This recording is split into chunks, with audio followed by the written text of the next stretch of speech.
मागील 25 वर्ष छळत असलेला मनशक्ती केंद्र, राजकीय दहशतवाद, शरद पवार, त्यांच्या नावाने दिलेले घटस्फोटाची ऑफर, प्रदीप धेडकर, माझा भाऊ श्याम जोशी, मुंबई हायकोर्ट, मनीषा जोशी, तिचे नातेवाईक, आता शेजारी, सगळ्यांचा एका झटक्यात गेम होणार आहे आज.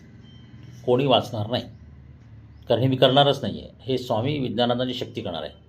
ह्यांनी सगळ्यांना झटका दिलेला आहे, पण हे ऐकायला तयार नाही आहेत.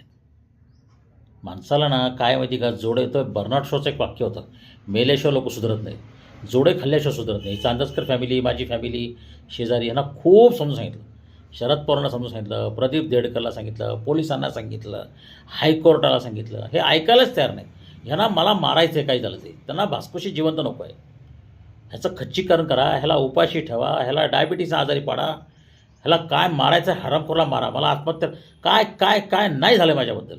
पण आज 12 नोव्हेंबर आहे आणि योगायोग बघा, 32 वर्षापूर्वी, 33 वर्षापूर्वी 1993ला याच तारखेला आम्ही लोणावळ्याच्या आश्रमामध्ये शरद पवारांची वाट पाहत होतो. ठरलेली मीटिंग होती ती. समोरून निघून गेले गाडीने. मंत्रवलेलं पाणी होतं शरद पवारांसाठी, स्वामीजीने फेकून दिलं. तेवढे सगळं बरबाद झालं, संपलं.